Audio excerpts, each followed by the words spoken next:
Berikutnya kan tadi pakai sempat menyinggung tentang perjuangan para ulama era-era sebelum kemerdekaan. Nah, tentang tantangan dakwah kalau zaman dulu dikejar-kejar penjajah, kalau sekarang apakah merdeka dalam berdakwah itu sudah terwujud atau bagaimana?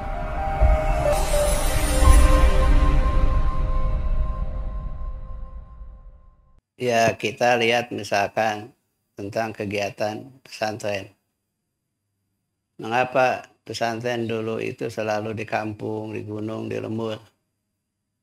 Karena intinya supaya tidak disentuh, diganggu oleh Belanda. Dan supaya lebih sekret di dalam penyusunan kekuatan buat melawan penjajah. Dan juga untuk tidak terganggu ketika bikin kadar-kadar ulama sebagai kadar bangsa. Tapi setelah merdeka, pesantren itu sudah ada kebebasan, yaitu berdiri di kota, bahkan lebih maju di kota daripada di desa. Itu perbedaan antara sebelum dan sesudah merdeka. Namun bagaimana atmosfer politik di Indonesia yang menentukan suasana dakwah di Indonesia. Kalau atmosfer politiknya sangat kondusif terhadap dakwah, maka dakwah berjalan dengan baik. Karena pernah kita mengalami atmosfer politik yang tidak kondusif buat dakwah. Sampai khutbah dibatasi, ceramah harus di-screening dulu, mubalik harus didaftar. Sehingga para ulama dakwah itu selalu diikuti dengan intel-intel. Masa reformasi inilah yang menganugerahi para mubalik diberikan kebebasan untuk berdakwah. Ceramah apa saja boleh, sampai menghina presiden. Tapi walaupun itu kan tidak dibenarkan kiai ulama mencela seorang apalagi presiden. Presiden itu simbol negara, wajib dihargai dan dihormati. Bahkan menurut hadis Nabi mah, menghormati amir yang adil itu adalah sama dengan memuliakan mengagungkan Allah. Menghinakan amir atau sultan atau presiden yang adil itu sama dengan merendahkan Allah. Jadi kita wajib menghormati. Sebagai bentuk penghargaan dari Kangjeng Nabi, yang pertama kali dapat syafaat hari kiamat adalah imam adil. Imam adil itu pemimpin yang adil. Nah, mudah-mudahan pemimpin kita di Indonesia semuanya pada adil, dirasakan kesehatan oleh masyarakat dan bangsa Indonesia. Lahir batin, dunia akhirat. Tidak ada kezaliman di antara sesama bangsa. Kemudian ulama selalu berharap dengan umaro ini supaya ada kerjasama yang baik. Karena kata Nabi, dua golongan ini kalau baik, baiklah bangsa, kalau jelek, jeleklah. Yaitu golongan ulama dan golongan umaro. Makanya dibangunlah ukhuwah. Yang kata Pak Alam Sahma dulu ada 4 ukhuwah. Ukhuwah waton, pertama ukhuwah Islamiyah. Sesama umat Islam bersaudara, walaupun beda tradisi ibadah ataupun khilafiyah. Yang kedua adalah yang disebut dengan ukhuwah watoniyah. Walaupun beda bahasa, beda agama, tapi satu bangsa, yaitu Indonesia. Ketiga adalah yang disebut dengan ukhuwah basyariyah, yaitu dengan sesama manusia walaupun beda bangsa, beda negara. Kita sebagai umat manusia harus menjaga persaudaraan. Ini adalah pesan daripada surat Al-Hujurat. Ya ayuhan nas inna khalaqnakum min dzakarin wa untha wa ja'alnakum syu'uban wa qabaila lita'arafu. Inna akramakum indallahi atqakum innallaha alimun khabir. Wahai segenap manusia, aku ciptakan kalian daripada laki dan perempuan, berbagai bangsa, bahasa, dan golongan, ada untuk saling kenal mengenal. Sesungguhnya manusia di sisi Allah adalah bukan bangsa, bahasa, golongan, tapi mana yang paling takwa kepada Allah. Allah Maha mengetahui dan Allah Maha waspada. Kemudian terakhir disebut dengan ukhuwah umat beragama dengan pemerintah. Jadi tidak boleh ada saling curiga. Umarat tidak boleh curiga kepada ulama dan umat beragama. Umat beragama dan ulama tidak boleh curiga kepada umarat. Karena itu harus dibina silaturahmi yang baik, komunikasi yang indah dan seimbang. Karena negara ini tidak akan mampu membangun yang demikian luas. Wilayahnya, rakyatnya banyak tanpa keterlibatan ulama. Ulama itu ibaratkan ibu di rumah tangga kita. Di rumah tangga kalau tidak ada ibu kan gersang. Tapi juga tidak ada bapak, tidak ada tanggung jawab. Maka mamah dan papih itu harus akur. Gitu. Ulama dan umaro. Ya itulah yang perlu ditekankan ke depan seperti itu. Oke, berikutnya Pak Kiai mungkin ada pertanyaan dari para santri. Dipersilahkan.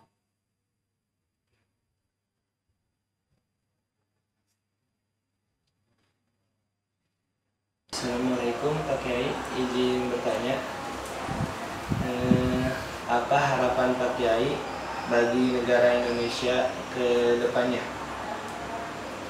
Harapan ke depan untuk bangsa Indonesia setelah merdeka itu betul-betul merealisasikan cita-cita kemerdekaan, yaitu mewujudkan kesejahteraan yang sempurna untuk bangsa Indonesia. Kesejahteraan itu bukan hanya secara ekonomis, tapi juga secara sosial dan pendidikan. Kalau ingin maju negara tidak boleh lupa pendidikan bangsa. Karena pendidikan itu yang menentukan kemajuan sebuah bangsa. Lihat misalkan Jepang, setelah dibom tahun 45, bisa bangkit mengejar negara lain. Kenapa? Karena bangsanya tidak membiarkan menjadi bangsa yang bodoh. Tapi semuanya menjadi bangsa yang pintar, cerdas, cerdik, berilmu, berpengetahuan.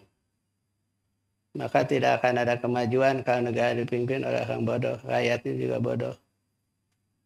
Jadi bangsa yang bodoh nantinya.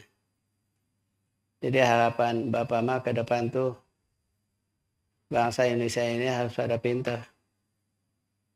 Tapi tidak hanya pintar. Cek Sunda kudu bager, jeung kudu benar. Maka bager benar itu masalah moral. Berarti moral kita ini harus ditekankan kembali. Dan budi pekertinya warisan daripada leluhur kita. Kalau benar kaitannya agama, akidah, dan keyakinan. Karena Pancasila dan Undang-Undang 45 memberikan keleluasaan untuk melaksanakan agama dan keyakinannya. Dan agama keyakinan ini insya Allah akan jadi benar. Kenapa? Karena dengan agama ini meyakinkan walaupun kita tidak diketahui oleh manusia ketika bersalah, ada hukuman akhirat. Walaupun dia tidak begitu untung di dunia, dia yakin nanti ada keuntungan yang hakiki di akhirat. Maka dia akan bersikap benar. Tidak akan dusta, tidak akan khianat, tidak akan ingkar janji, karena tahu hukum. Misalkan janji-janji kampanye begitu. Enak di mulut, nggak enak di masyarakat. Tapi kalau nagih janji, sok ngambek. Nah inilah kapan ke depan tuh. Rakyatnya bager, pemerintahnya adil.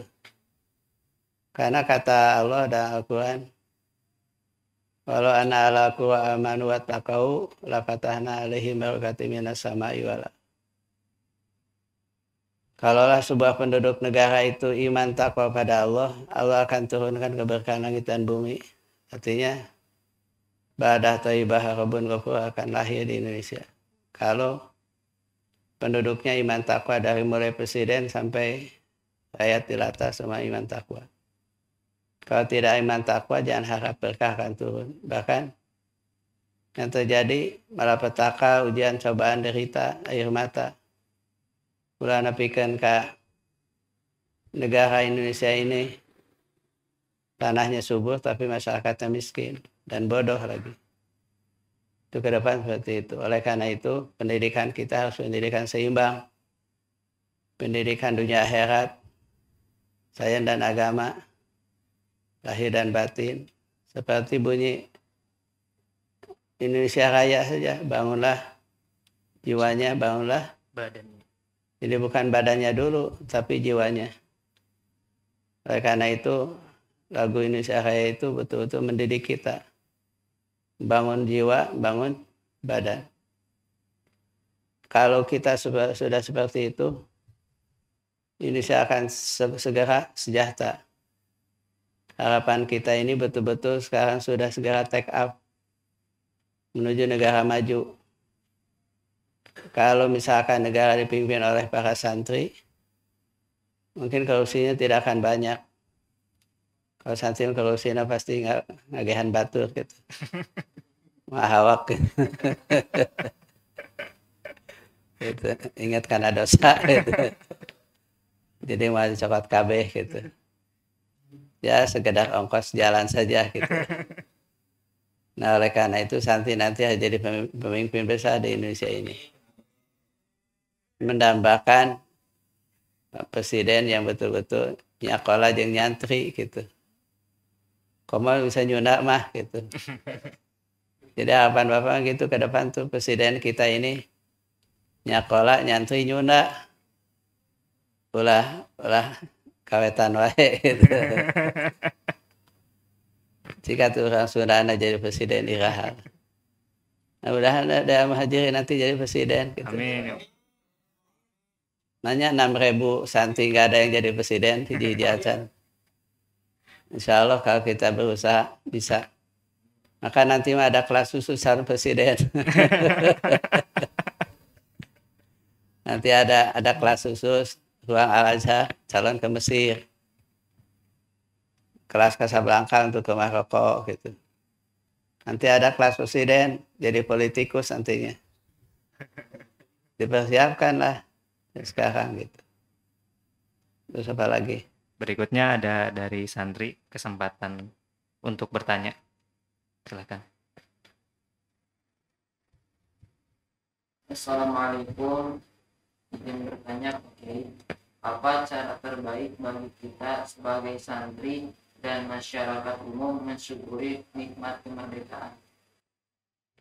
Sebagai santri bahkan sebagai masyarakat biasa, mensyukur kemerdekaan itu diisi kemerdekaan dengan amal yang positif, yang bermanfaat, yang berdaya guna, yang bisa dirasakan oleh orang lain. Jadi sebagai bangsa yang hebat, bangsa yang tidak melupakan sejarah. Kadang afiyahma wa huwa bisabkin haizun tafdila mustawjibun sanaya jamil. Yang terdahulu itu yang paling berjasa, yang layak dapat pujian. Kita hanya pelanjut saja. Bagaimana para pejuang dulu, contohnya Bung Karno, hidup prihatin, sederhana. Jenderal Sudirman juga sama. Sampai badannya kurang makan. Akhirnya pada gendut sih. Nggak makan baik. Nah inilah yang tidak boleh kita abaikan tentang perjuangan sejarah. Para pahlawan kusuma bangsa yang sudah berkorban demi negara. Jiwa, raga, dan harta mereka keluarkan demi masa depan bangsa Indonesia ini. Kemudian para santri ini untuk mengisi kemerdekaan hanya 5 saja Bapak minta. Pertama ada belajar dengan baik, supaya kita meraih cita-cita pendidikan yang sempurna. Kemudian yang kedua, pelajari agama dengan baik sehingga kita menjadi orang paripurna. Ilmunya cukup, agamanya memadai. 3, selalu jaga akhlak yang baik. Karena kata syairan, innamal umma ala hukum baqiyat wa in umu dahabu dahabat. Jadi artinya bangsa itu bagaimana akhlak. Kalau akhlaknya maju, majulah bangsa. Kalau akhlaknya buruk, hancurlah bangsa. Dan keempat, maksudnya keterampilan. Kita siap menjadi manusia yang terampil. Artinya bidang ekonomi, jadi pembisnis, pedagang, jadi petani gitu. Karena negara kita ini negara kaya. Kalau penduduknya tidak terampil, tidak akan menghasilkan apa-apa. Kita punya emas digali sama orang lain, hasilnya dibawa oleh orang lain. Karena kita tidak terampil. Kita kalau punya kelapa sawit, jangan dijual mentah, jual sudah matang. Ada nilai tambah. Karena itu santri harus belajar keterampilan yang cukup. Yang terakhir adalah para santri harus belajar politik. Jadi tidak identik ilmu agama dengan politik. Karena politik itu harus ada pembelajaran khusus. Berlatih menjadi aktivis di organisasi. Kemudian baru nanti tampil menjadi pemimpin di masyarakat. Kalau kita aktif di politik bisa menguasai negara. Kalau tidak aktif di politik dikuasai negara. Jadi kumaha jana baik, kita yang atur nanti itu. Maka belajarlah politik, tidak boleh lupa itu. Biar kita nanti jadi presiden, jadi wakil. Kalau tidak belajar politik maka akan sampai di situ. Jadi sebagian santri harus ada yang begitu. Jadi aktif di bidang politik. Baik itu menjadi TNI, jadi polisi, menjadi politisi, menjadi birokrasi. Pokoknya tidak boleh tinggalkan politik buat meraih kemerdekaan yang sempurna. Baik teman-teman santri dan pemirsa Al Muhajirin TV, itulah tadi bincang-bincang kita bersama Syekhuna Dr. Kiai Haji Abun Bunyamin MA. Saya selaku host di acara ini pamit undur diri. Tapi sebelum itu kita mohon Pak Kiai untuk berdoa terlebih lagi khusus untuk kemerdekaan Republik Indonesia. Kepada beliau kami persilahkan. Anak-anakku sekalian, para jamaah, para orang tua, para pemirsa dimanapun berada, dari kemerdekaan ke-76 ini wajib kita bersyukur dan berterima kasih kepada Allah karena kita dijadikan bangsa Indonesia yang damai, sejahtera, tenang, bahagia. Dibandingkan negara lain yang ramai tiap hari perang, pembunuhan, pemberontakan, bom di mana-mana. Kita ini alhamdulillah bersyukur. Walaupun belum sejahtera dibandingkan negara lain, masih mending Indonesia. Masih bisa makan tiap hari 3 kali. Bisa tidur nyenyak, bisa bikin anak lagi. Dan oleh karena itu, marilah kita berdoa hari ini. Di malam 17 kemerdekaan Republik Indonesia ini. Allahumma shalli ala sayyidina Muhammadin amin ya rabbal alamin. Allahumma ya Allah ya Tuhan kami, ampunilah dosa kami, dosa ibu bapa pemimpin kami yang banyak dosa, kealpaan dan kesalahan, baik di hadapan-Mu atau di hadapan hamba-Mu. Banyak perintah-Mu belum kami laksanakan, banyak larangan belum kami jauhi. Binalah hubungan kami ya Allah dengan baik. Baik dengan Engkau sebagai pencipta kami. Atau dengan sesama manusia yang disebut dengan hablum minan nas. Ya Allah, jadikanlah pemimpin kami yang sehat, yang bugar. Pak Jokowi panjang umur, wakilnya. Kiai Haji Ma'ruf kami juga sehat walafiat, panjang umur. Bisa membangun, membina, dan melanjutkan perjuangan kemerdekaan. Ya Allah, jadikanlah rakyat Indonesia rakyat iman takwa pada Allah. Taat dan patuh pada pemimpinnya. Ya Allah, berikanlah kepada para pahlawan yang sudah berjasa ketenangan hidupnya di alam akhirat. Diberikan ampunan dari segala dosa dan kesalahan. Diterima amal soleh, dilipatkan kebaikannya dan dimasukkan ke dalam surganya. Rabbana dhalamna anfusana wa illam taghfir lana wa tarhamna lanakunanna minal khasirin. Rabbana atina fid dunya hasanah wa fil akhirati hasanah wa qina adzabannar. Wa sallallahu ala sayyidina Muhammadin wa ala alihi wa sahbihi ajmain. Subhana rabbika rabbil izzati amma yasifun. Wassalamun ala mursalin walhamdulillahi rabbil alamin. Al-Fatihah.